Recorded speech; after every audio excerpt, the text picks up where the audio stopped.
Dando continuidad a la clase de núcleo, nos enfocamos en una de las funciones claves que ocurren en esta organela, el proceso de replicación. Como en la clase anterior, en esta clase recomendamos los libros La célula de Cooper, El mundo de la célula de Baker y colaboradores y La introducción a la biología celular de Albert y colaboradores. Ya cuando Watson y Crick postularon el modelo de doble hélice, también entendieron que, aun cuando no se conocía el mecanismo de replicación, este modelo permitía explicar cómo se replica el ADN, puesto que cada una de las cadenas de la doble hélice podía servir como molde para la síntesis de una nueva cadena complementaria, lo que permitiría obtener dos moléculas idénticas a la molécula original y así en el proceso de división celular transmitir la información de una célula madre a las células hijas. Posteriormente se descubrió que la síntesis de ADN es catalizada por enzimas denominadas ADN polimerasas.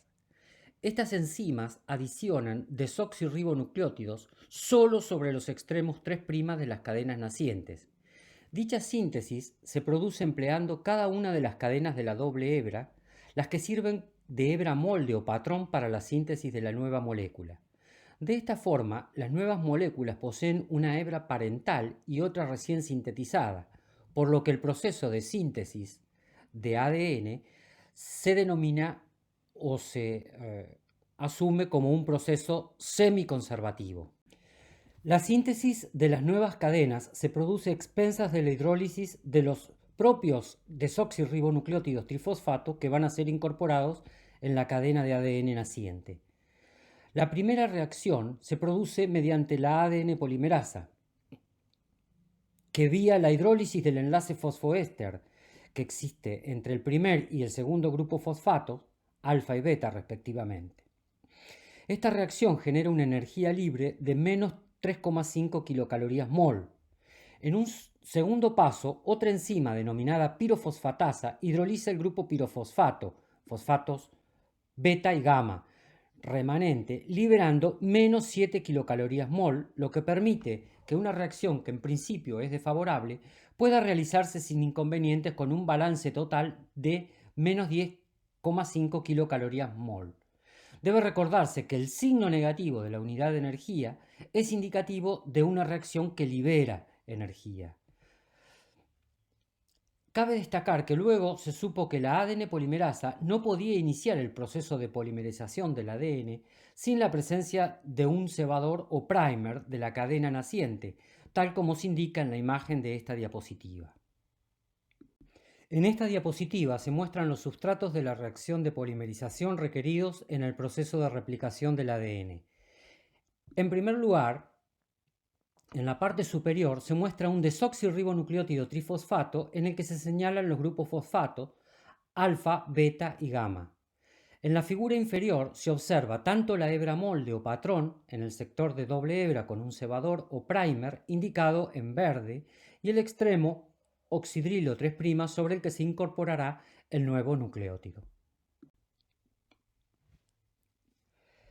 En esta diapositiva se muestra a la derecha la primera evidencia morfológica de que el proceso de replicación es un proceso semiconservativo. La imagen de microscopía electrónica de transmisión con tinción negativa muestra un cromosoma cerrado de Escherichia coli en el comienzo del proceso de replicación. A la derecha se observa el esquema de dicho proceso. La estructura denominada zeta, por su similitud con la letra griega, muestra la burbuja de replicación en la que se observa la apertura de la doble hélice y la naturaleza bidireccional del proceso con dos horquillas de replicación a ambos extremos de la burbuja que se indican con sendas flechas. El proceso de replicación en las células procariotas comienza en un único origen de replicación denominado ORI. Sobre esta región son reclutadas las proteínas iniciadoras del proceso de replicación, que son las responsables de tensionar la doble hebra de ADN y permitir la unión de las enzimas helicasas, que son las enzimas responsables de romper los puentes hidrógenos entre los pares de base que conforman la doble hélice de ADN. Inmediatamente que se produce la formación de la burbuja de replicación, se produce la unión de las moléculas de unión a las hebras simples de ADN, SSBP, que es la sigla en inglés de Single Strand Binding Protein.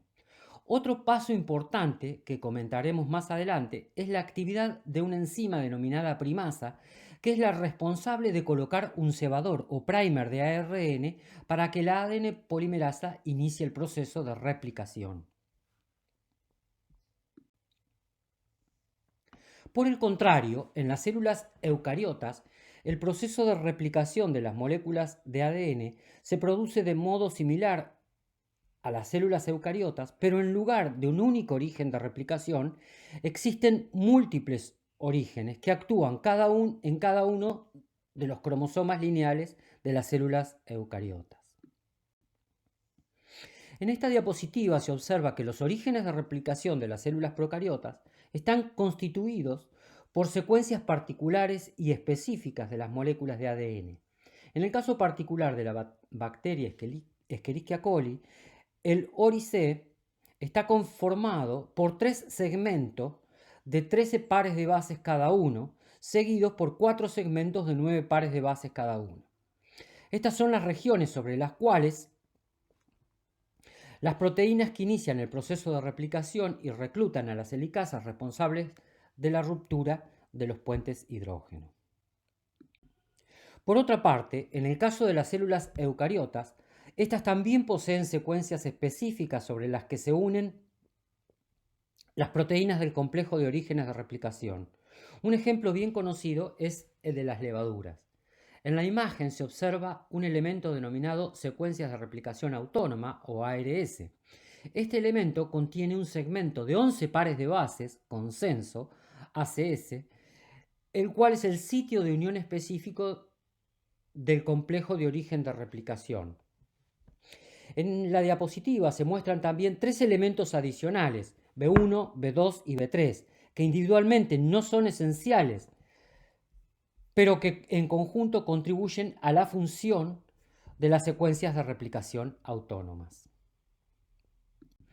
En esta diapositiva se muestran en el panel superior un esquema de los orígenes de replicación en cromosomas eucarióticos y se observa que el proceso se inicia en múltiples orígenes de replicación, cada uno de los cuales produce 2 horquillas de replicación. En el panel inferior se muestra una imagen de microscopía electrónica de transmisión con tinción negativa en la que se observa un cromosoma lineal eucariótico con 4 orígenes de replicación indicadas por flechas. Muy bien, luego de esta breve introducción al proceso de replicación, en la segunda parte de la clase nos enfocaremos en el proceso de replicación en sí mismo.